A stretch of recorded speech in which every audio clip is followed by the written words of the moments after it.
অ্যাস্ট্রোবিডিতে আমি আপনাদেরকে স্বাগত জানাচ্ছি।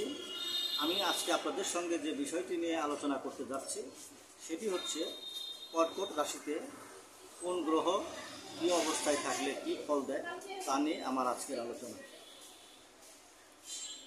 কর্কট রাশিতে রবি গ্রহ অবস্থান করলে জাতক স্নেহশীল প্রকৃতির হয়, স্ত্রী এবং সন্তানদের প্রতি বেশি আকর্ষণ থাকে, তাদের রোমান্টিক মনোভাব,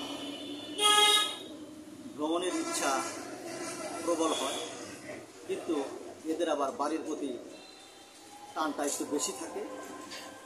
এরা প্রশংসা শুনতে ভালোবাসে। বাসগৃহ এবং কৃষিকর্মের দ্বারা, বাসাবাড়ি এবং কৃষিকর্মের দ্বারা এরা বেশি সৌভাগ্যবান, ভাগ্যশীল হয়। সাফল্য পেতে গুরুজনের সহায়তা প্রয়োজন হয় এবং এরা গুরুজনদের সাহায্য প্রাপ্তি হয়। অর্থ সঞ্চয়ের জন্য এদের খুব অদম্য ইচ্ছা থাকে। আমোদ প্রমোদ এদের জন্য এরা আর্থিক বা ব্যয়টা বেশি করে। আশা পূরণের জন্য এরা যথেষ্ট পরিমাণ পরিশ্রম করে। যদি কর্কট রাশিতে যদি মঙ্গল থাকে তাহলে এরা যুক্তির চেয়ে আকাঙ্ক্ষাটাই তাদের বা বাসনাটা তাদের প্রবল হয়। চোখের মাথায় কাজ করে বেশি। এদের পারিবারিক অশান্তি, আর্থিক দিকে এদের অতিরিক্ত ঝোঁক থাকে। অধিক কথা বলার জন্য সাফল্য পেতে দেরি হয় বা সাফল্যে বাধা পড়ে। প্রেমের ব্যাপারে এদের খুব বিবাদ এবং ঝঞ্ঝাটটা বেশি থাকে। সন্তানদের জন্য দুঃখ হয়, কর্মজীবনে বাধাপ্রাপ্ত হয়, ভূমি নিয়ে ঝামেলা হয়, দুর্ঘটনায় গৃহহারানেরও আশঙ্কা থাকে।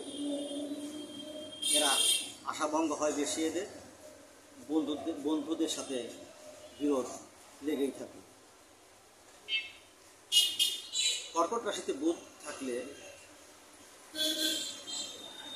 এদের প্রখর স্মৃতিশক্তি, অভিনয় করার যোগ্যতা রাখে, বালকের মতো আচরণ করে, তবে এরা গভীর চিন্তা করতে পারে না। পারিবারিক দুশ্চিন্তা,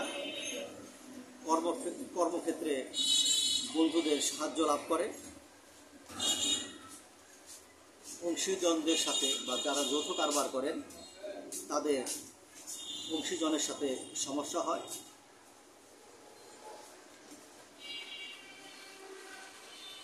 কর্মক্ষেত্রে বন্ধুদের সাহায্য লাভ করে এবং অধীনস্থ নিচু যে সমস্ত কর্মচারী থাকে তাদের সাথে শত্রুতা হয়। যদি কর্কট রাশিতে বৃহস্পতি থাকে তাহলে এরা খুব হৃদয়বান, জ্ঞানী এবং অর্থশালী আত্মীয়দের সাথে তাদের আত্মীয়তা থাকে। পুত্রের জন্য অববাদ পায়, সঞ্চয় করতে পারে না। কর্মক্ষেত্রে মুরব্বীদের সাহায্য লাভ, নিজের ব্যবহার দ্বারা শত্রুদেরকে জয় করতে পারে, যে কোনো কাজেই আনন্দ লাভ করে, নিজের মনের মতো তারা কর্ম পায়, বিদেশ যাত্রায় তাদের সুখ হয়। যদি কর্কট রাশিতে শনি অবস্থান করে তাহলে তাদের মেজাজটা একটু খিটখিটে, স্বভাবটা ওই খিটখিটে ভাবেরই থাকে। পরিবারের ব্যক্তিদের সাথে তারা ঠিকমতো খাপ খাওয়াতে পারে না। সাধারণ কর্ম করে আর্থিক উন্নতি করে। লেখাপড়ার বিষয়ে এরা খুব সাবধানী হয় এবং হিসেবি হয়। মানে কথাটা হলো যে তারা যখন কোনো ডিড করে বা দলিল করে এই সমস্ত বিষয়ে তারা খুব সাবধানতা অবলম্বন করে এবং তারা খুব সাবধানী হয়। অধীনস্থ ব্যক্তিদের কারণে সবসময় অশান্তি লেগেই থাকে। তো আজকে এই পর্যন্ত, কালকে আবার দেখা হবে, আগামী অনুষ্ঠান আবার ভিডিওতে দেখা হবে পরবর্তী পর্ব নিয়ে।